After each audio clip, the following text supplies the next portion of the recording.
और अशोक वानखेड़े साहब, यहां बिहार की तस्वीर कितनी दिलचस्प आपको लग रही है फिलहाल? और आज तो कहते हैं देर रात तक चीजें साफ होंगी, क्या अभी कुछ तस्वीर बनाई जाए दिमाग में?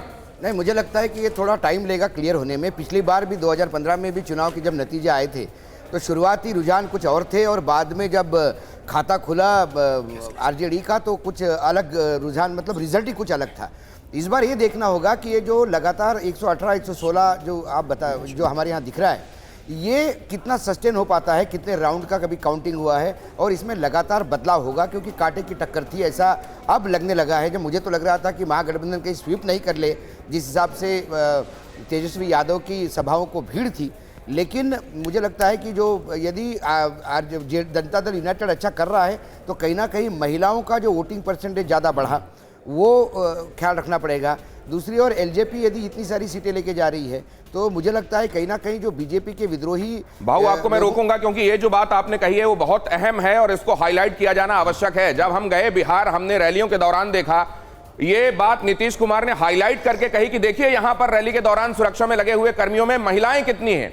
क्या पहले महिलाएं इतनी होती थी? नहीं होती थी। जेडीयू ने महिलाओं को आगे करने और उनको कार्यक्षेत्रों में ले जाने में एक अहम भूमिका निभाई है। गौरव के पास अपडेट। बड़ी खबर है, एलजेपी 8 सीटों पर आगे हो गई है और 2 सीटों से 8 सीटों तक का सफर चिराग पासवान के लिए बहुत बड़ी कामयाबी होगी अगर इन नतीजों में तब्दील होता है तो, क्योंकि 8 सीटें एलजेपी आगे दिख रही है।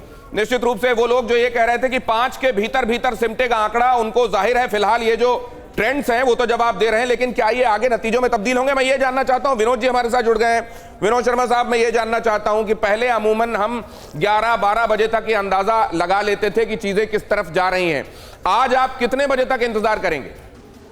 मैं करूंगा कम से कम 1 बजे तक इंतजार, क्योंकि देखिए बढ़त आगे पीछे होती रहेंगी पॉलिटिकल पार्टीज, ये गणित लगातार बदलता रहेगा, लेकिन अंतोतगत्वा किसके पास कितनी सीटें जीती हुई होती हैं ये ट्रेंड्स दिखा रहे हैं हम लोग। ये कोई इलेक्शन कमीशन की वेबसाइट पे हार और जीत वाला ट्रेंड नहीं है, ये पत्रकार लोग अपने एंटरप्राइज से ये ट्रेंड पता लगाते हैं और बताते हैं।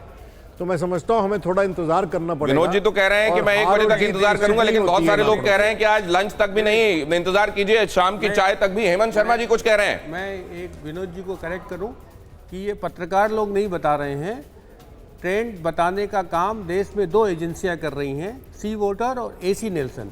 इसीलिए आपको अलग अलग टेलीविज़न चैनल स्क्रीन पे अलग अलग आंकड़े दिखाई दे रहे हैं। दर्शक कंफ्यूज ना हो इसलिए हम बता रहे हैं कि हम सी वोटर का आंकड़ा ले रहे हैं। धुआं धुआं सा ये शहर क्यों दिखता है, सुना है बाजार में धुएं का सामान बिकता है, ये दिवाली सिर्फ दिए वाली।